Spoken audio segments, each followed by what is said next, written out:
नमस्कार, आप देख रहे हैं आचरण ग्वालियर। मैं हूं अनिकेत दीक्षित।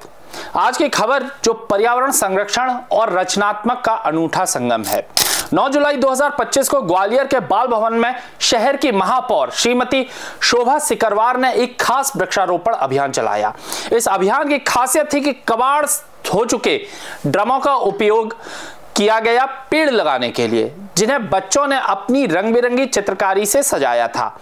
ये ड्रम जो कभी बेकार पड़े थे, अब हरे भरे पौधों का ठिकाना बन गए हैं।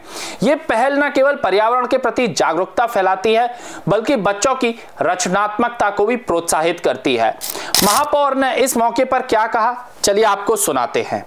ग्वालियर में हम सभी जानते हैं कि पर्यावरण की कमी है, तो हम सभी लोगों का उद्देश्य है कि ग्वालियर में ज़्यादा से ज़्यादा पर्यावरण हो, इसलिए समय समय पर हम लोग वृक्षारोपण करते रहते हैं। आज ये जो बेस्ट ये ड्रम थे, इन पे बच्चों ने अपनी चित्रकारी की है और उनमें हम लोगों ने प्लांटेशन किया है। और ऐसे ही धीरे धीरे ग्वालियर शहर में मुझे लगता है कि आप देखेंगे पर्यावरण धीरे धीरे हम इतना ज़्यादा कर देंगे कि हमारे शहर में भी हरियाली। बारिश जो होती है वो पेड़ ही अट्रैक्ट करते हैं बादलों को, और ग्वालियर में जैसा हम देख रहे हैं time to time climate change के वजह से नहीं मिल पाती है वैसी बारिश, जिसमें किसानों को भी प्रॉब्लम होती है।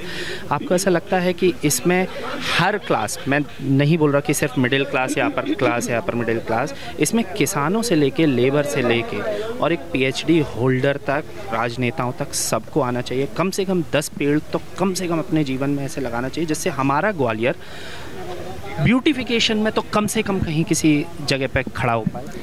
हम सभी जानते हैं कि आज से अगर हम 20-30 साल पहले भी जाएंगे तो हमारे शहर मतलब सभी पूरे भारत देश में हरियाली बहुत ज़्यादा थी, लेकिन ज़्यादातर हम लोग आजकल ये बिल्डिंगें जो बन जाती हैं, सड़कें ज़्यादा बन रही हैं, तो कच्ची ज़मीनें कहीं रह रहे हैं, तो उसके दोषी कहीं ना कहीं हम लोग हैं, क्योंकि हम जो प्रकृति से छेड़छाड़ कर रहे हैं। तो हमें लगता है आने वाले समय में वो हमारी जो पीढ़ी, आने वाली पीढ़ी है, उसको कहीं ना कहीं ये चीज़ भुगतनी पड़ेगी।